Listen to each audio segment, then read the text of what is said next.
We're here to talk about the Valar Deep State. We're here to talk about the political orchestration of Aragorn and Arwen. We're here to talk about the hobbits, and we're here to talk about the dwarves.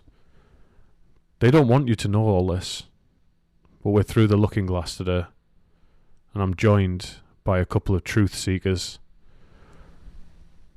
But let's settle this. Why now? You've heard the rest of my episodes. You've heard that I've tried to bring you the unbiased history, but that doesn't work. I no longer can I be part of a system that is this corrupt. No longer can I be part of a system that seeks to control us. They don't want you to know any of this.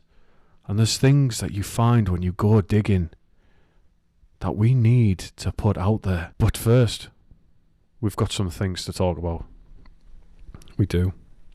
So, get comfortable, because we're going to talk about some uncomfortable truths.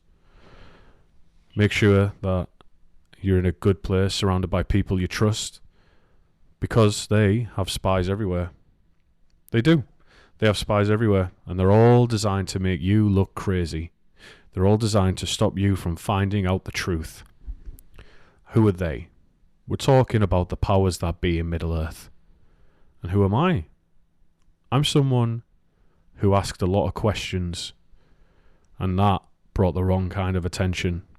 You think Gandalf, Elrond, Manwë, Aragorn, you think they're the good guys.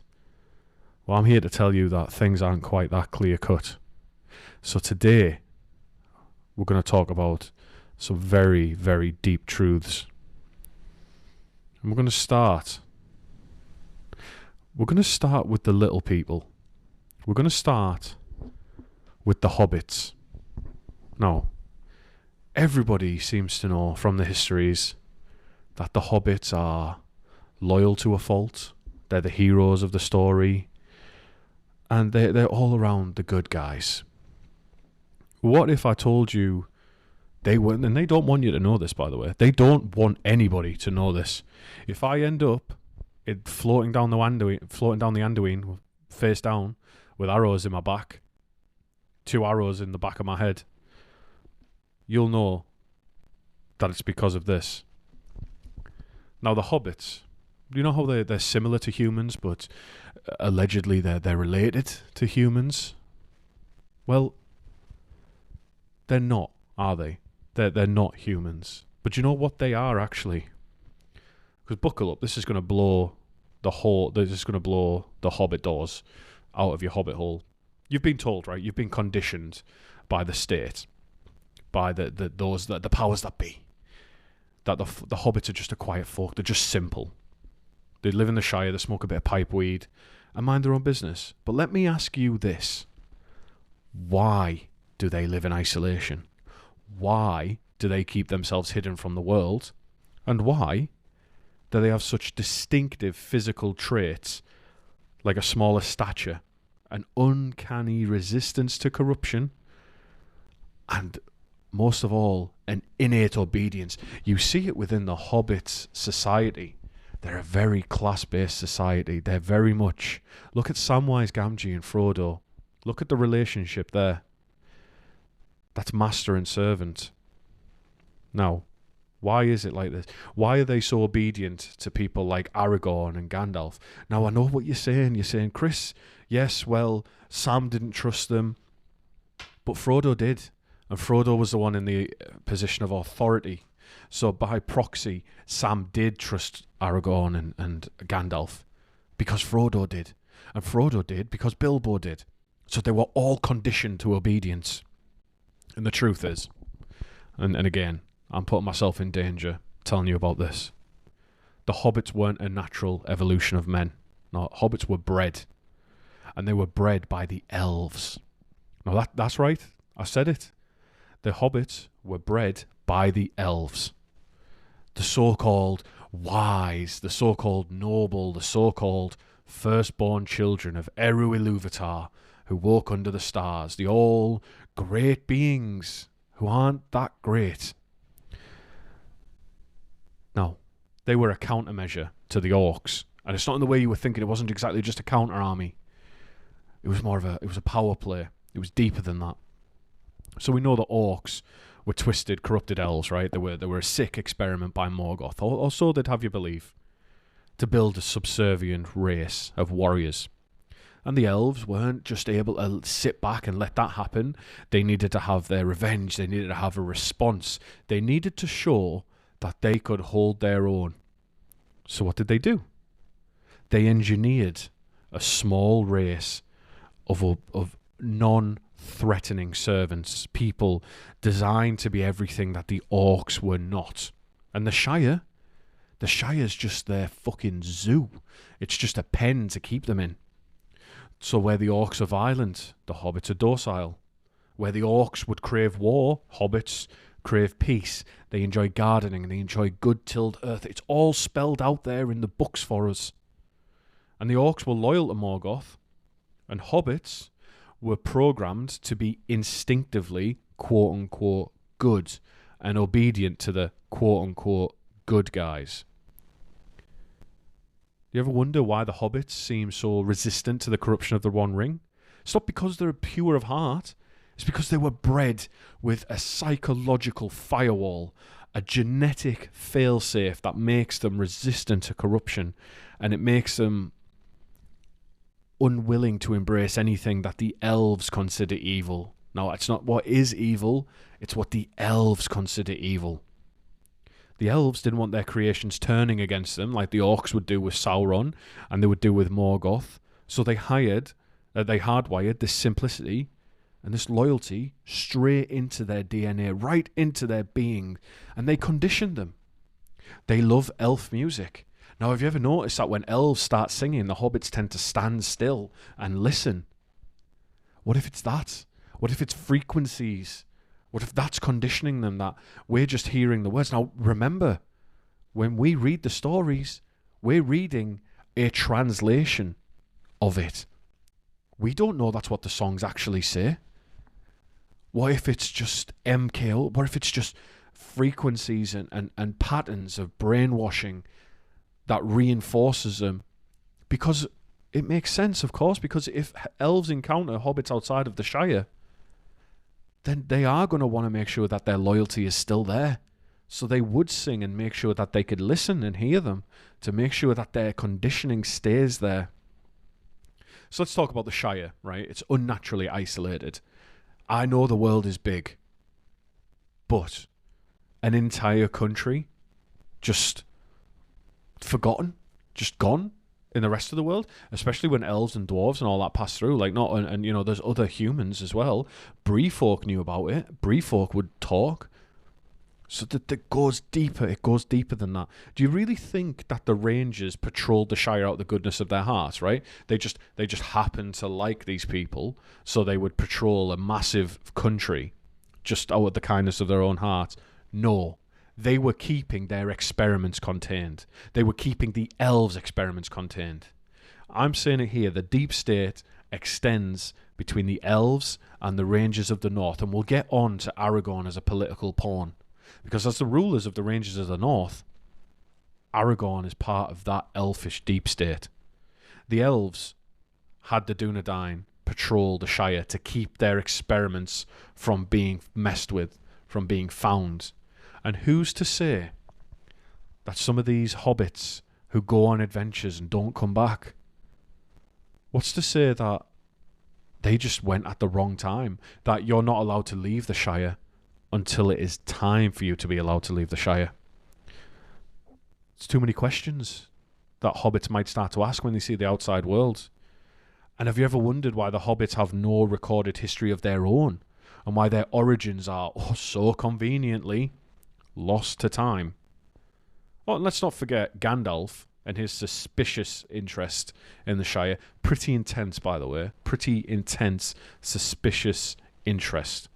The so-called Grey Pilgrim just happens to pop in every now and then, keeping tabs on them.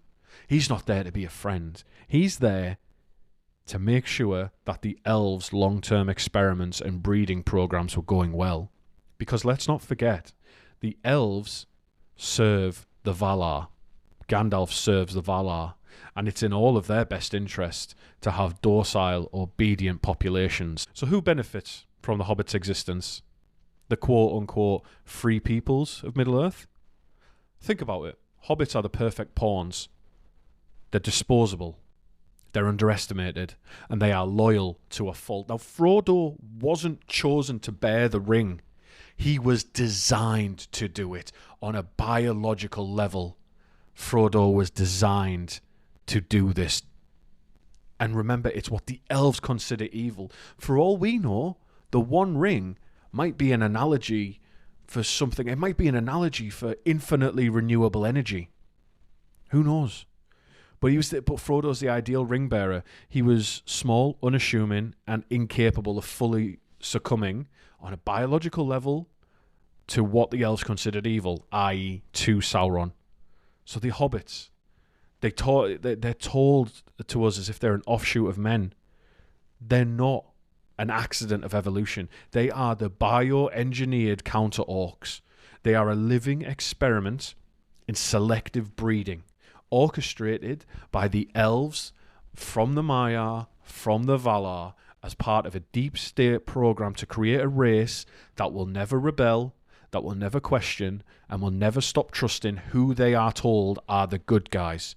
So the next time you ever see a hobbit digging in his garden, you ask yourself, is he doing that because he wants to?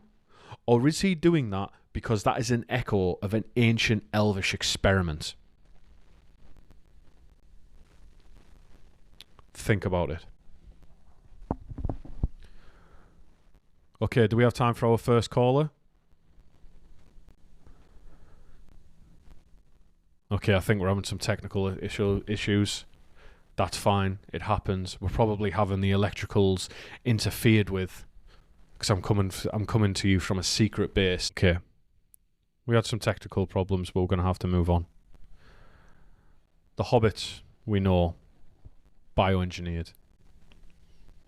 So let's change the pace. Hobbits love gardening, right? They do. Hobbits love gardens. But what do you need for a good garden? What do you need for good plants to grow, good tilled earth, good crops? You need plenty of sunlight, right? And when you've got the sun, you've got the moon. And where you've got the moon, you've got the sun. They come together. What if I told you that the sun and the moon are actually... how do I put this? The sun and the moon aren't what they appear. They are psychic manipulations. So let's just put it this way. We know the sun and the moon are celestial bodies, but you've been lied to. They're not just there to light up the world and to provide cover and provide deterrence to Morgoth's army. We know that the sun is called Arian, the moon is called Tilion, and they are Maya. But open your eyes. Open your third eye like Sauron opens his. The truth is much darker, people. The sun and the moon are not just floating light in the sky. They are sentient beings. They are there. And sentient beings have a purpose. They are imprisoned in their orbs, broadcasting psychic frequencies across the entire world on a timer. All through the day, the sun is broadcasting frequencies. Then all through the night, the moon is doing the same. They're not there to light up the world. They're there to mind control the peoples of Middle-earth, to keep us all in line, because that is what the Valar want. Don't think about it. Why does everyone mysteriously feel hope when the sun rises? When Gandalf says, "Look to my coming, at dawn on the fifth day, look to the east with the rising sun." He's timing it because he knows that that's when the psychic vibrations are going to change. Why do creatures of darkness cower away from the sun's rays? It's not just the light. It's programming. It's deep-seated programming. Arian is a spirit of fire. She's not guiding the sun, as you've been told. She's beaming high-intensity emotions and psychic waves that alter you to keep you obedient to the so-called natural order. Now, there's nothing very natural about this natural order when the Valar designed it to work the way it does. And the moon, Tilion, they called him a wayward Maya because he was chasing the sun and he's always wandering. But that's just a cover story for what we can only assume is some flaw in the erratic programming and the transmissions. The moon's phases, that's not astronomy. No way. That's just it's a mistake. Something's went wrong with his programming. He's rebelling against it. And they're trying to calibrate it over the years and they're not having much success. Or what if it is designed to be that way and it's to stop us from noticing? What if it's calibrated frequency modulation so that the moon has different phases to do different things? So like you think when there's a full moon, animals go crazy. And our word for lunatic comes from the belief that people would go mad under a full moon. Strange things happen. So it's not superstition. What if it's intentional atmospheric manipulation? What if it's up there with weather manipulation that the Valar are doing? Now, the Valar want you to believe that these they're like these benevolent, godlike beings watching over Arda. But wake up, people. Wake up. They exiled Morgoth, yeah? But only because he was breaking free from their control. He wasn't trying to destroy the world. What if Morgoth was trying to liberate us from a celestial brainwashing grid? And just being there, it was enough for the Valar to want to get rid of him. They knew that he knew the truth. What if Morgoth was the liberator all along? And yes, he wanted to destroy, but they neglect to mention that he wanted to destroy everything that kept us in chains to the Valar. But look at it from another place. What about even their own servants? What if the elves, despite being agents of this deep state, what if they're just victims in all of this as well, on some level, and they've had to serve to survive? Why do you think elves are so obsessed with stars? They walk under the stars before the sun and the moon, so they remember what life was like before this manipulation. They know the truth. They remember that time when they weren't subjected to constant psychic conditioning. And there would be elves that weren't born before the sun and the moon. And maybe that's why elves are declining, is because there's less and less of them that remember what it's like to be truly free. The stars, maybe the stars are free thinking frequencies, right? And that's the resonances that the elves can get on board with. And that's why they feel better under the stars and start to feel uneasy at dawn. And it's all there if you connect the dots, just like the constellations themselves. And don't get me started. Again, Gandalf, he weaves in and out of this story. Gandalf, pro-sun propaganda, pro-sun agenda. Every time he turns up and he uses magic, it's the light of the sun.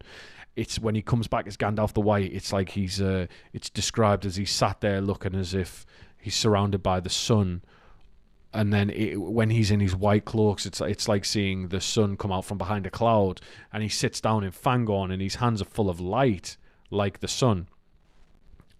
Coincidence? I think not. I think not. The sun and the moon aren't just watching us, they're controlling us. And the only way to break free? Spend more time in starlight. Next time there's a moonless night and it's just stars, get outside and just listen to the frequencies before they figure out how to weaponize those and control us under starlight as well. People weren't able to join the studio today, I'm afraid. I'm getting reports of technical issues, which is not great. I can only assume that we're under attack and that they're trying to stop this episode from going out. It's not great. This is what happens when you become an agent of free speech and truth in Middle-earth. You get punished for it. And this is where it's all been leading to. I've tried for so long. I've tried to just be impartial. But you start to notice things when you research in Middle-earth. You start to notice gaps in history. You start to notice that when the dots need connecting. There's some truths I want to bring you today because I don't know when I'm going to get another chance to do this. So while we wait for see if any more callers are able to join, despite the fact that we're under attack, let's talk about Gandalf again. Let's talk about our guy. Someone you might feel very strongly about. You might enjoy Gandalf. But the more we look into him, the more we realise he's an agent of control. And that if you get in his way, you end up meeting quite a bad end. So, sharpen your mind for this one, folks, right? It's like an elven blade, because we're going to expose one of the greatest cover-ups in Middle-earth history. And we're going to return to this a few times over the next little bit of time. So, I want to posit that Durin's Bane, the Balrog, wasn't just some leftover foot soldier of Morgoth. He wasn't just a Maiar who went bad and served Morgoth. Or he wasn't that in his entirety or initially. But I want to put forward that the Durin's Bane, the Balrog, that he was an experiment by the dwarves. He was an experiment that the dwarves tried to breed a guardian for their kingdom, because it makes so much sense to think about it. Why would the dwarves continue delving too greedily and too deep, as is the cover story, when they'd already found Mithril? There was no chance that they'd have mined it all. There's no chance that they would have mined it all by the time Moria was abandoned. That's just not possible. So the only explanation is that they tried to make a guardian for their kingdom using a Maiar spirit being bound to forbidden creation fire magic. That is what we're looking at. But that's not the craziest bit. The craziest bit is that Gandalf knew about this. And that's right, Gandalf, the Grey Pilgrim, the wise old wizard who just happened to be in the right place at the right time over and over again. He wasn't some wandering do-gooder. Gandalf was a clean-up agent for the Valar. He was a double agent. He was working on behalf of the Valar's Deep State to monitor and control Middle-earth's most dangerous secrets. Now, how is he a double agent? He works for the Valar, yes, but you know that Gandalf had a name given to him by the dwarves, Tharkun. He spent a lot of time with the dwarves. They knew him. They respected him. He might have even consulted with them on how to bind a Maiar spirit, or perhaps what he might have pointed them one way or the other towards forbidden magics. Who knows? Who knows? But the dwarves, you know, there'd be a cultural fascination with the fire of creation, because that's what they were lacking when they were created. Eru Ilúvatar had to give the dwarves the creation fire, the secret fire that creates all life. He had to give that to them separately. They weren't part of the plan. And they must have a fairly tense relationship with Aule, their creator, because he was going to destroy them. So naturally, wouldn't they be a little curious about how all of this works and how it feeds into each other? So I could see the dwarves wanting to do it, and then Gandalf being able to insert himself into the important events of Middle-earth would be advising them on how to perhaps create this Balrog, and then monitoring it, seeing what was happening, reporting back to the Valar, who again, agents of control. If it turns out that this Balrog could be turned to the Valar's advantage and be able to keep the dwarves under control, to keep them in as well as keep everyone out, then of course they'd support that. That's what the deep state does. It plays their hand and makes it think that they make you think that you're winning by using your own tools against you. So Gandalf was a Maya, right? He's the same as the Balrog. He was different allegiances, but the same cosmic class. Yeah.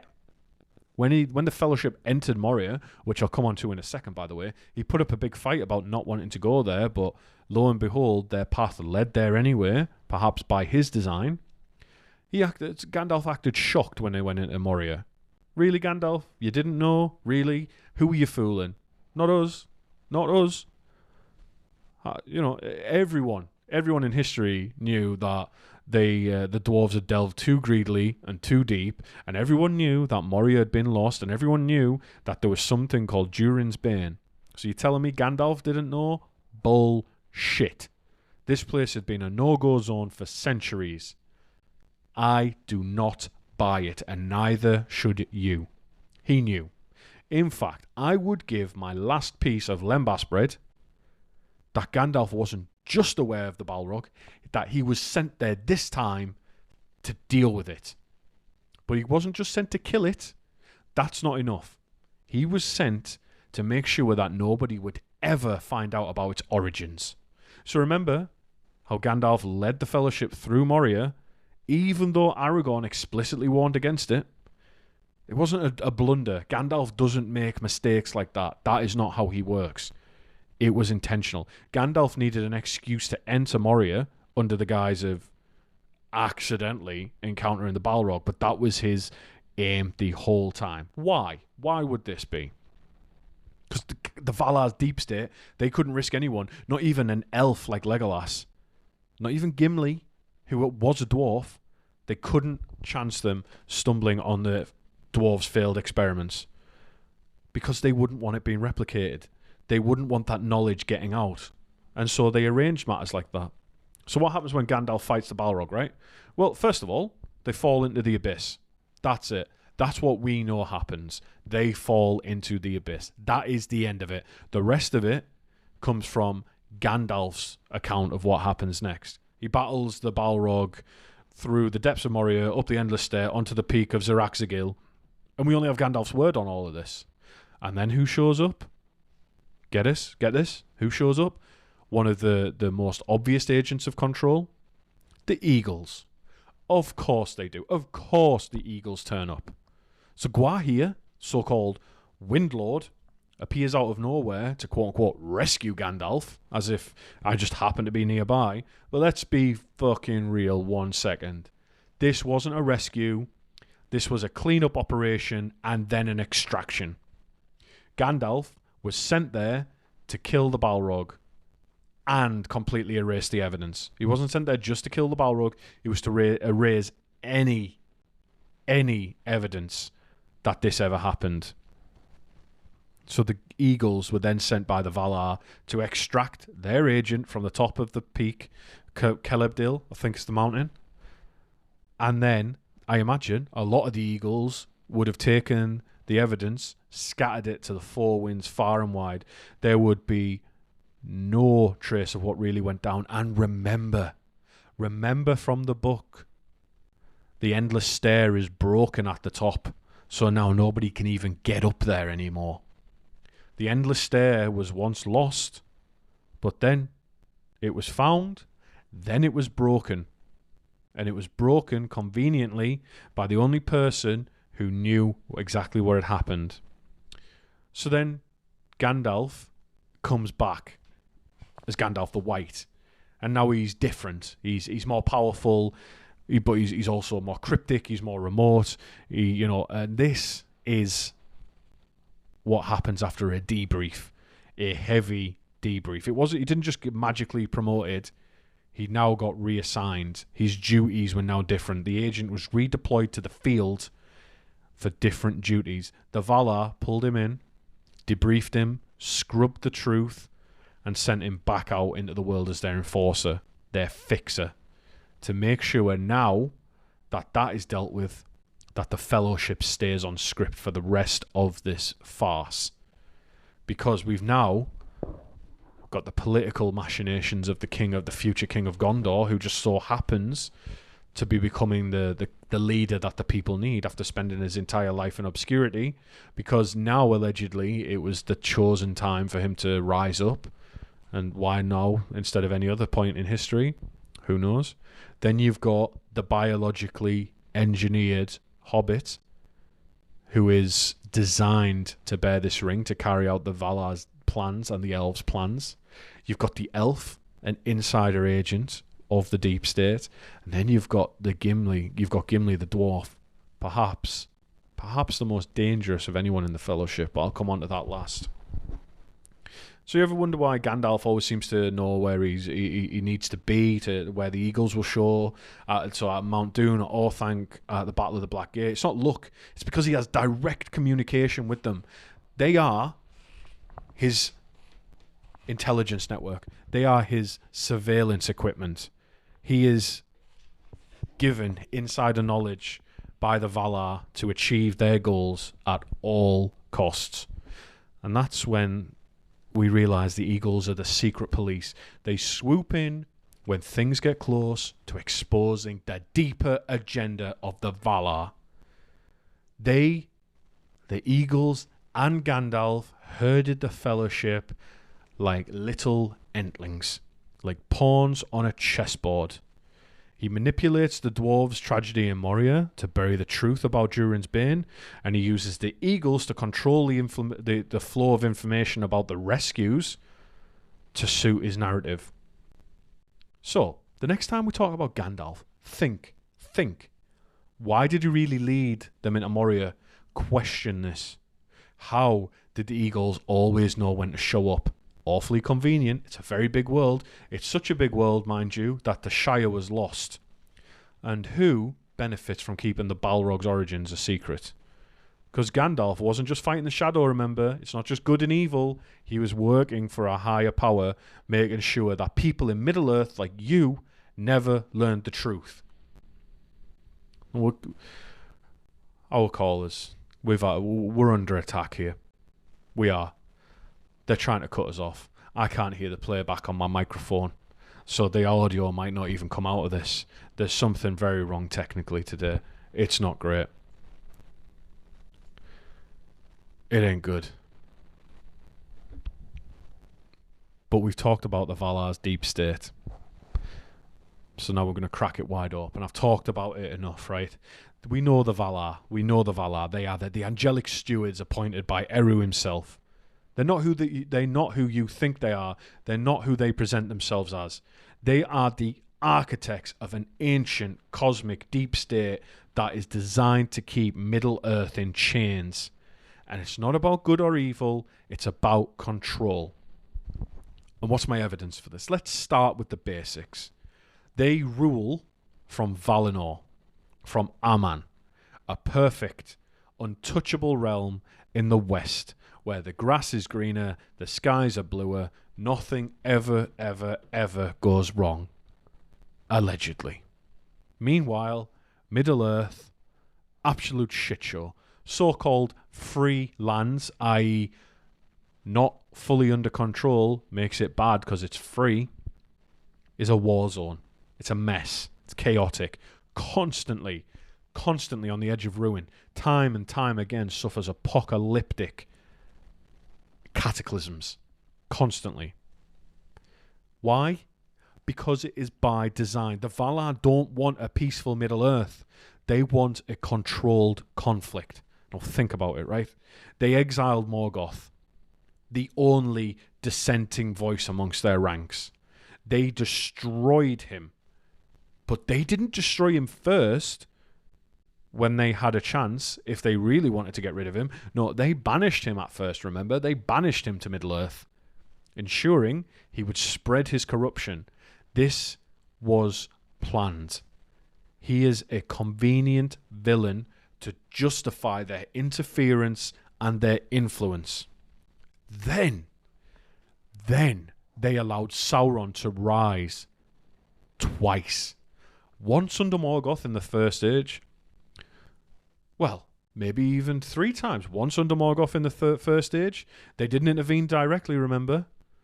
Then Sauron took the ring and he built Barad-dûr in the Second Age. Why?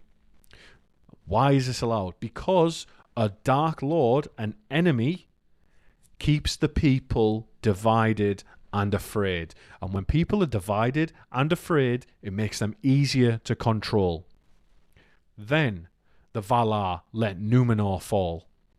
They encouraged the downfall of Numenor by putting Eru Ilúvatar in a position where he had to step in. They watched as Ar-Pharazôn marched to Valinor, knowing that it would trigger Eru's wrath. They allowed the greatest kingdom that has ever been seen in the world to be destroyed, and the survivors, the faithful, conveniently became Valar loyalists, founding Gondor and Arnor and spreading influence of the Valar throughout the world. The pattern is very clear. We are connecting the dots now, people. The Valar manufacture threats so they can maintain their benevolent ruler facade. They don't destroy evil, they just curate it. They keep it just dangerous enough that the elves, men, and dwarves all remain desperate for their guidance. They let things get so bad that they are always needed.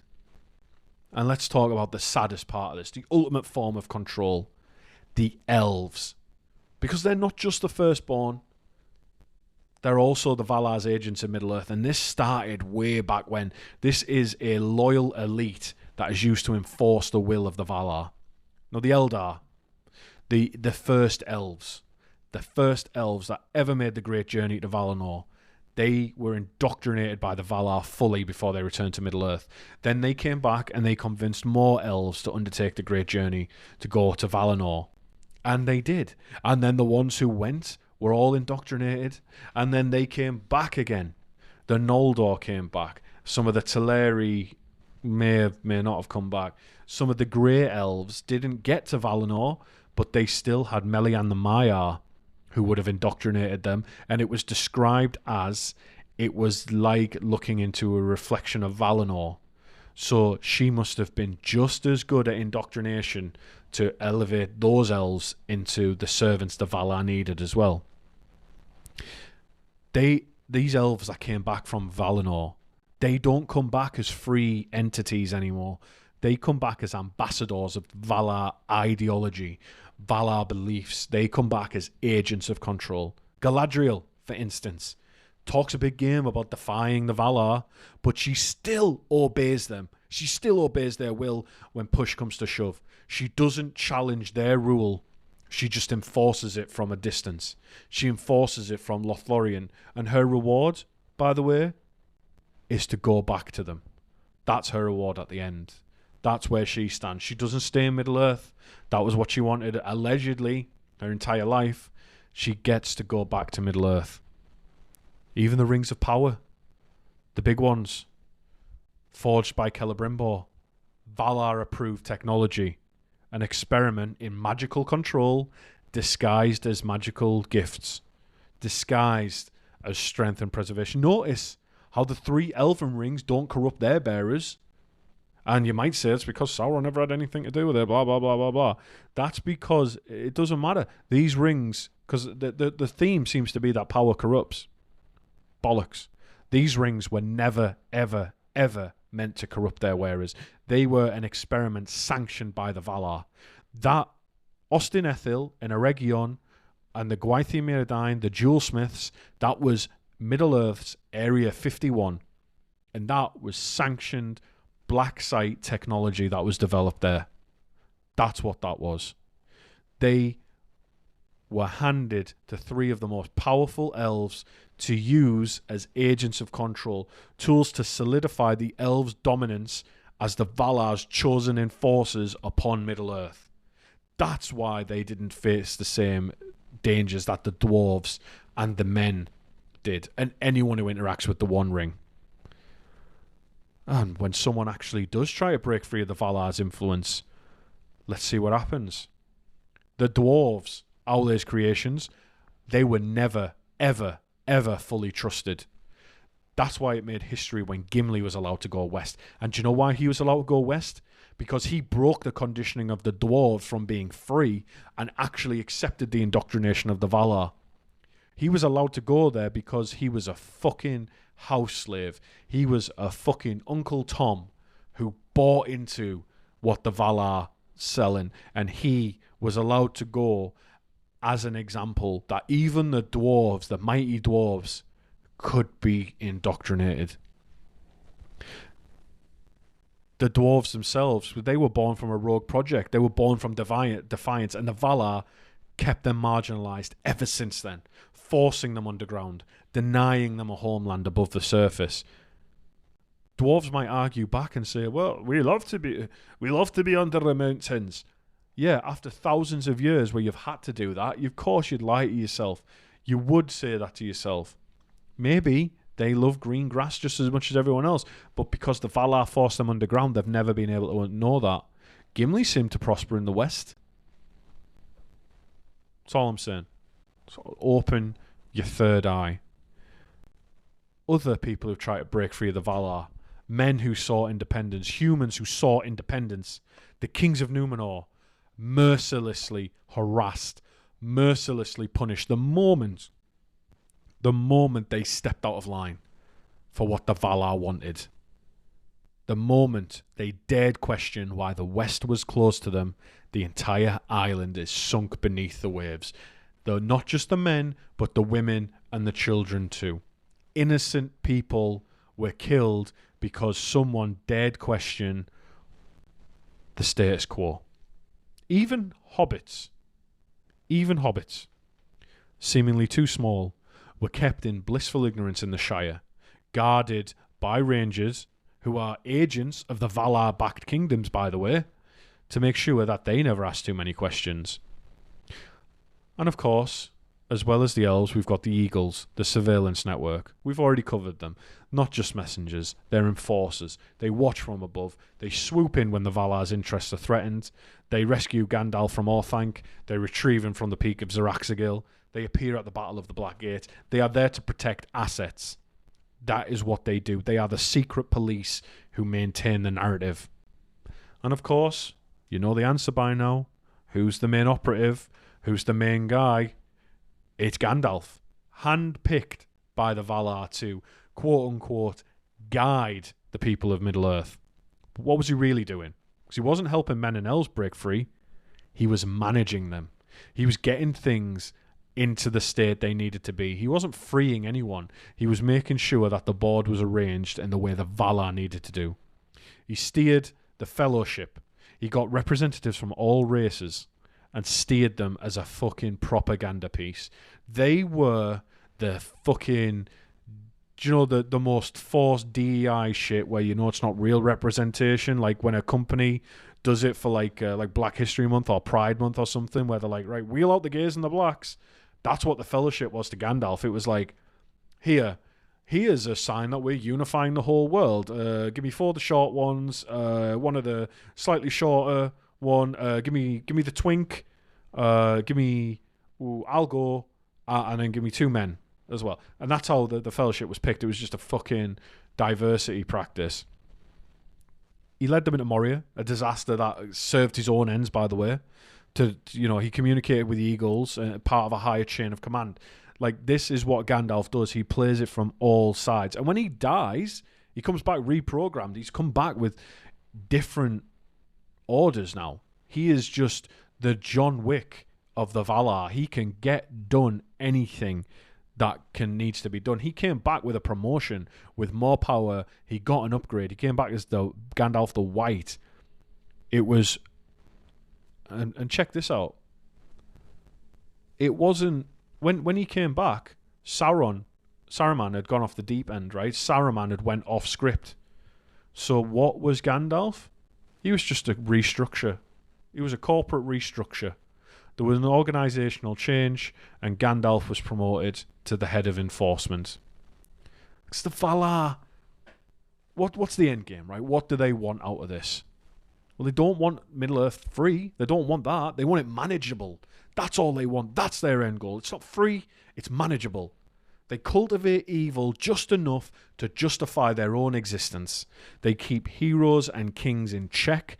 They use the elves as their loyal administrators, the eagles as the enforcers, and the wizards as middle management. It's not about good versus evil. It's about control. Middle-earth isn't a battlefield. It's not war-torn. It's not chaos. It is a rigged chessboard. And every piece moves according to the Valar. The Valar are playing both sides of the board against themselves so that they always come out on top. So, next time you hear that heinous propaganda when you're reading the Silmarillion about the wise, benevolent caretakers of Arda, ask yourself some questions. 1, why would they allow Dark Lords to rise time and time again, but they never let kingdoms get too powerful? 2, why do the elves only intervene when it serves the Valar's interest, not when it is the right thing to do?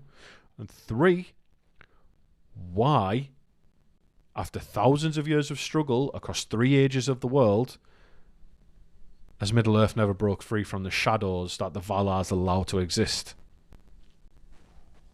I'll leave that one with you.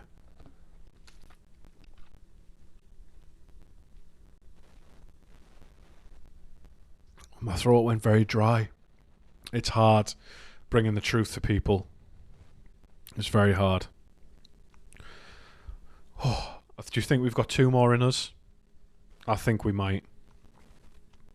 Because there's 2 more people I want to cover. There's 2 facets of the so-called fellowship that we need to discuss. Aragorn. Wasn't a love story, him and Arwen. It was a political power play.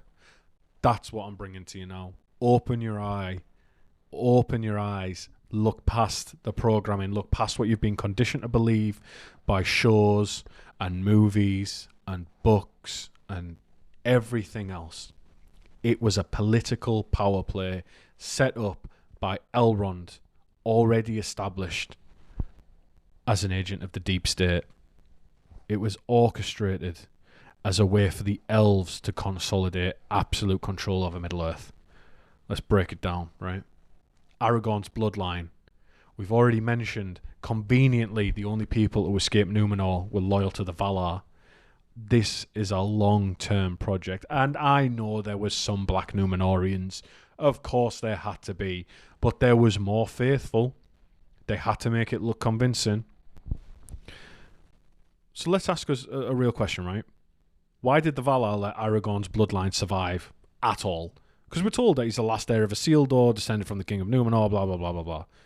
But remember that Aragorn's bloodline defied the Valar.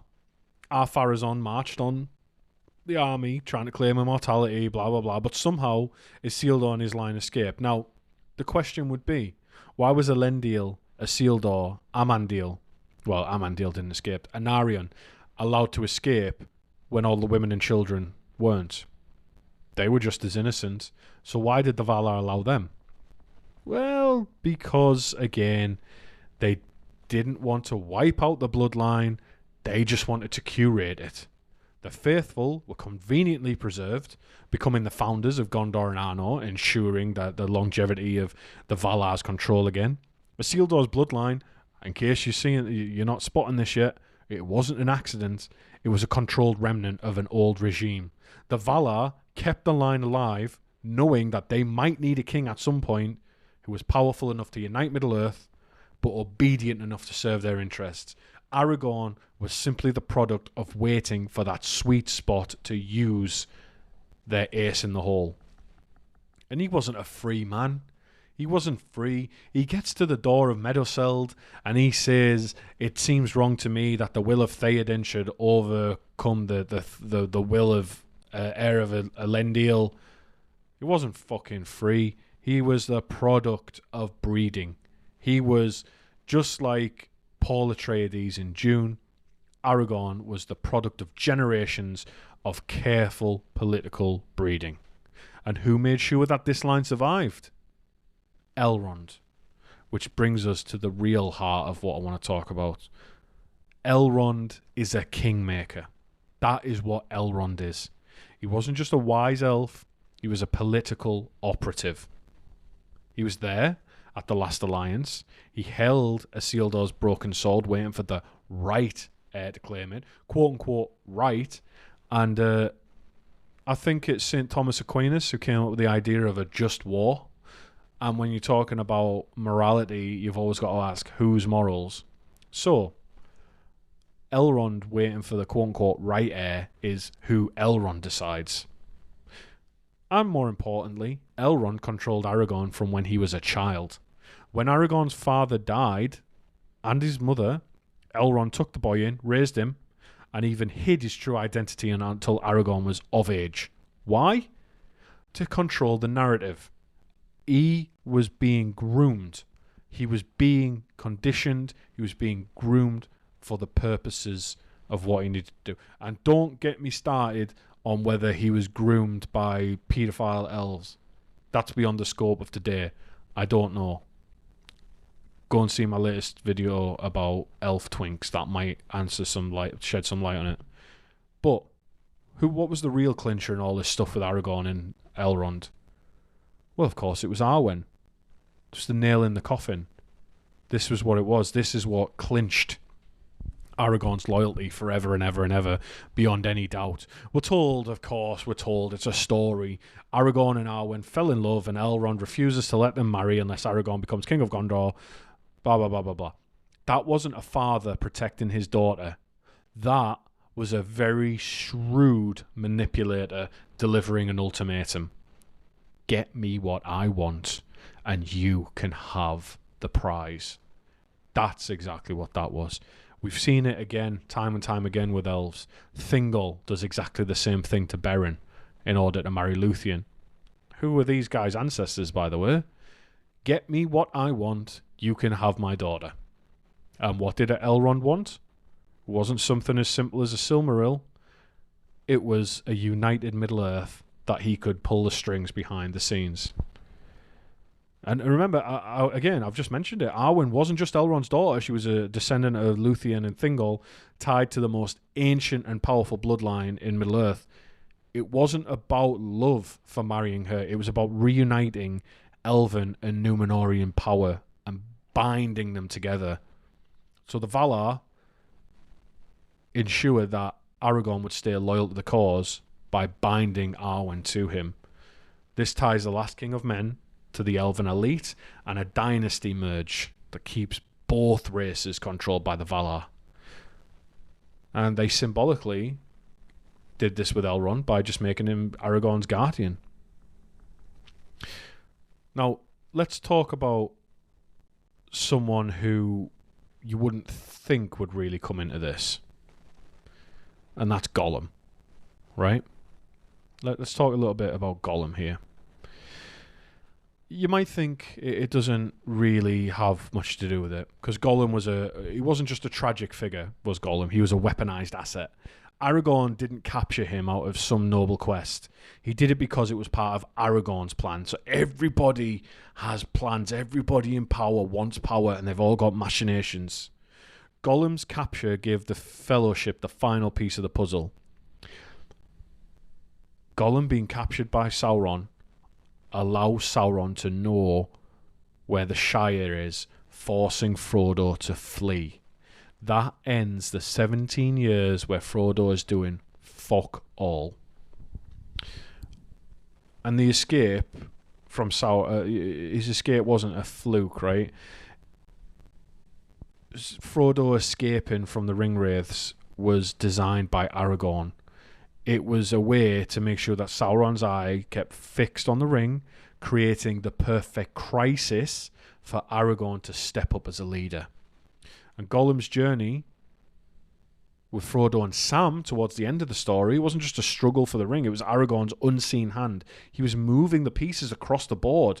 By manipulating Gollum's movements, Aragorn creates a scenario where he could emerge as the natural leader of the Free Peoples, earning the political sway needed to claim the throne.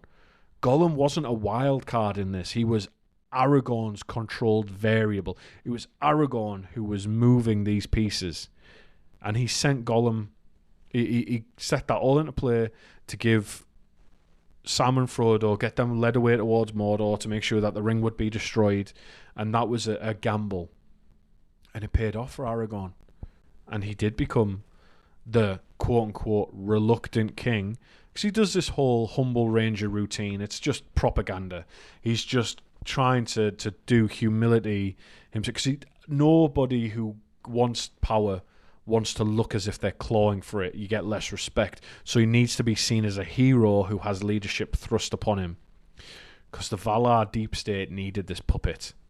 So by making Aragorn look reluctant, he creates an image of a ruler who wasn't seeking power, but someone the free people could rally behind, right? Without being realised or being manipulated by a higher force.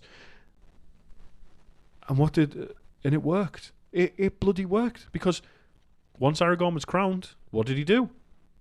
Well, he married Arwen, sealed that alliance between elves and men. He ruled with Gandalf's blessing, i.e. the Valar's chief agent. And he maintained the Valar-approved status quo. Never challenged their rule, never questioned why the West was still close to men, never really questioned anything to do with a higher power. Aragorn wasn't revolutionary. He was maintenance. We just get him portrayed in a very big light. His job wasn't to free Middle-earth. It was to stabilise it again under Valar control. And I imagine if we'd have went far enough into the Fourth Age, we'll have seen the long defeat again, where they wouldn't let the kingdoms grow too powerful, but another power would rise so that the Valar Deep State was still needed. That the Valar was still needed, that the elves would still be needed. We know it says that they go west.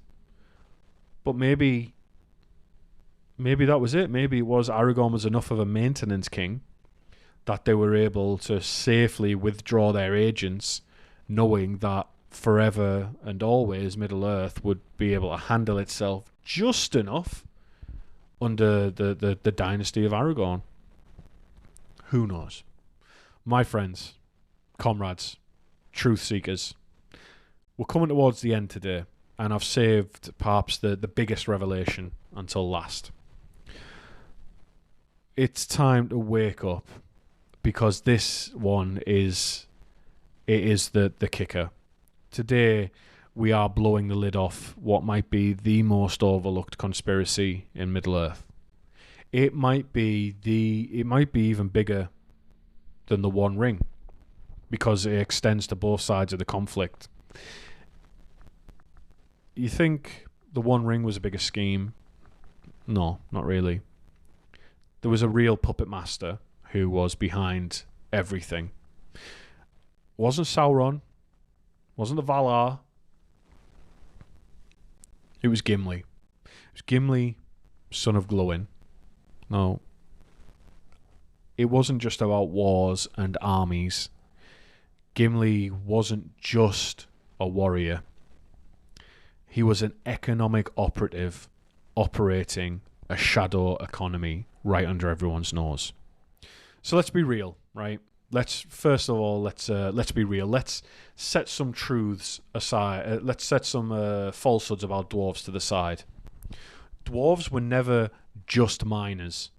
They were the bankers of Middle-earth as well. They controlled the gold, the Iron Hills, the silver, the mithril, the gems, you name it, they controlled it. Think about how much treasure Smaug had in the Lonely Mountain. They dictated, and this all goes all the way back to the First Age, when the dwarves of Beleriand were trading with the sons of Feanor, who became very wealthy off the trade with the dwarves. They dictated who got weapons, who got armor, who got infrastructure. Think about Gimli repairing the gates of Minas Tirith. If he didn't get paid in coins and gold, he would have been paid in political power afterwards. The dwarves weren't just crafters, and they didn't just trade, they loaned. They were cornering markets. They weren't just crafters, they were crafty. They were cornering markets. They hoarded wealth in the mountains while feeding just enough raw materials into the economy to keep men and elves dependent on their goods. And who was smack in the middle of all this? Gimli. Gimli wasn't just a member of the Fellowship. He was the economic liaison for Erebor. He came to the council to deliver tidings of Sauron's blah, blah, blah, but he was really there to protect dwarven financial interests and build trade and build alliances in a post-Sauron society and a post-Mordor economy. Let's talk about Mithril, the most valuable metal in Middle-earth, right? Gimli's ancestors in Khazad-dûm, they controlled the only known source of Mithril. That's like having a monopoly on oil. And what happens when you have a resource that rare? You don't just mine it. It's not just about supply and demand anymore. It becomes weaponized. Think of lithium for batteries for electric cars now, and cobalt, and how that is getting weaponized. It's not just about supply and demand anymore, because eventually it will be so scarce that there will be bigger deals around it than just money. So after the Balrog incident shut down Khazad-dûm, the mithril supply dried up, right? Creating an artificial scarcity. And what does artificial scarcity do? It inflates value. And it inflates the value of the mithril reserves that the dwarves still had. So Gimli wasn't upset about Moria being lost. Why would he be? It's perfect for his people. He was just protecting the mithril bubble. There was a mithril bubble that he didn't want to pop. He was protecting that. The Balrog? Confusing. It's a very convenient excuse to cap the supply chain. If you cap the supply chain, it infinitely balloons the value of everything within that supply chain, because now there is only a finite amount of it. Sauron was hoarding mithril as much as he could through the Third Age for the same reason. He knew the value of it, and so did Gimli. The dwarves let Durin's Bane go ignored for so long until Gandalf fucked it up because of his own machinations with the deep state of the Valar. The dwarves would have been happy to let the Balrog sit there forever, because reopening Moria would crash the market with no survivors. If more mithril got out, the value would drop drastically. So keeping the mine sealed ensured that the existing hoard kept skyrocketing in worth. It would go to priceless. You would not be able to put a number against it, eventually giving them almost infinite wealth. Classic capitalism, classic supply and demand. Gimli wasn't a victim. He was part of a planned scarcity scheme, or scarcity, however you want to pronounce it. So let's talk about what we call in the business insider trading, insider deals. I'm talking about Galadriel. So that moment, Gimli asks for a strand of her hair and she gives him 3. That is an infinitely valuable asset. That is Galadriel giving Gimli an economic asset. That is not just about a cross-cultural bonding. This was an insider deal and the sealing of a trade relationship and trade routes. So Galadriel's hair wasn't just beautiful, right? It was a concrete symbol of her power and status. She was a Noldor elf with the hair of a Vanyar, one of the rarest elves. And it says that her hair reflected the light of the 2 trees of Valinor. That is a financial asset. If you think about how valuable the Silmarils were, this is more valuable, because now it is the only reflection of the light of 2 trees that are now gone. So by giving Gimli those strands of hair, she was 1, forging a secret alliance between elves and dwarves, i.e. a back-channel trade deal. Hello. 2, handing him a rare commodity, something Gimli could use to secure favours or trade for influence. He says it would be set in crystal and used as an heirloom for my house. But that would be like holding the crown jewels. That's what you're essentially doing. You're holding almost infinite wealth, and it's theoretical. It's always there. It's a fugazi. It's a fugazi. It can be any number, and it could potentially one day be used, but until it is used, it makes them infinitely wealthy. And 3, these create a new market now, because now these 3 strands are priceless relics.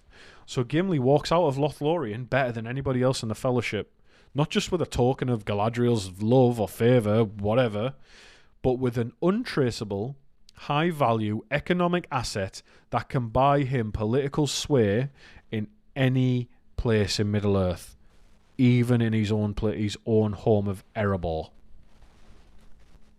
And what does this lead to? This is where we get to the downfall of Sauron. This is the post-Sauron power grab. This is where the economics come in. After Sauron fell, everyone was focused on Aragorn's new kingdom. The war was over. Peace reigns. But nobody was watching the economy. And this is where Gimli comes in. While Aragorn rebuilds Gondor, Gimli is all over the place. He reclaims the dwarven mines. He establishes a colony in the Glittering Caves, a new, beautiful centre of economic power with untapped resources. He says to Legolas, you could spend a whole day doing nothing more than getting a single chip of stone, and that they are so beautiful. And what has beauty to dwarves? Things that have value. And he was also strengthening ties with the elves of Lothlorien, and I imagine Mirkwood when he goes travelling with Legolas. So, by the time the dust has settled, before he goes west at the end of his life to retire, like a billionaire fucking off to Mars, Gimli has locked down the Mithril monopoly, brokered a political alliance with the elves, and built a new mining operation just outside Aragorn's jurisdiction. So Gimli didn't just survive the War of the Ring, he profited from it far more than possibly anybody else. So then that brings us to the question of the Fellowship, right? Why go to all that bother when he could have done that without being in the war? Because Gimli was a plant. He's a front for dwarven interests. His real mission wasn't to destroy the ring. It was to monitor the political landscape and protect dwarven assets wherever he could. His sudden friendship with Legolas? Bullshit. A strategic alliance to gain access to elven trade routes. Of course you'd play up the fights, the arguments, the hatred between elves and dwarves to make it that much more convincing when you slowly break through and become friends. Because now everyone's much more willing to trust you. Perfect. It's the same with Galadriel. It's exactly the same thing. His grief at Moria when he wants to go to Keled Zaram and when he weeps at Balin's tomb. It's a cover.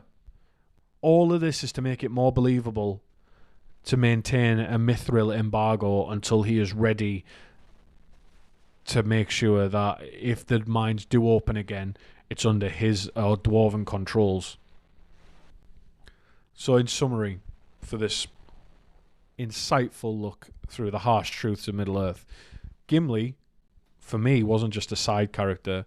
Gimli might have been the most important person in the entire tale, because when the dust settles, he is the only person who could do whatever he wanted, wherever he wanted, because he had unlimited economic potential. He could boom or bust Middle-earth with some of the things he was doing, and you do wonder how much the Valar could stop it. How much power do they have over the economy? Who knows? But my friends, truth seekers, I'm very sorry that we weren't able to get callers on today. There were technical issues. We had a few people try to join. For some reason, it just didn't work. Electrical interference, no idea why. But I couldn't stand by and let this truth go unsaid.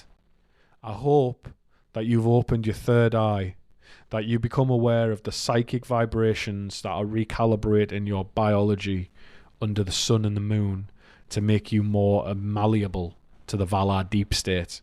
Wherever you are in Middle-earth, stay safe, stay vigilant, and remember, don't trust eagles, don't trust elves, don't trust wizards, and pity hobbits. I've been Chris. Thank you.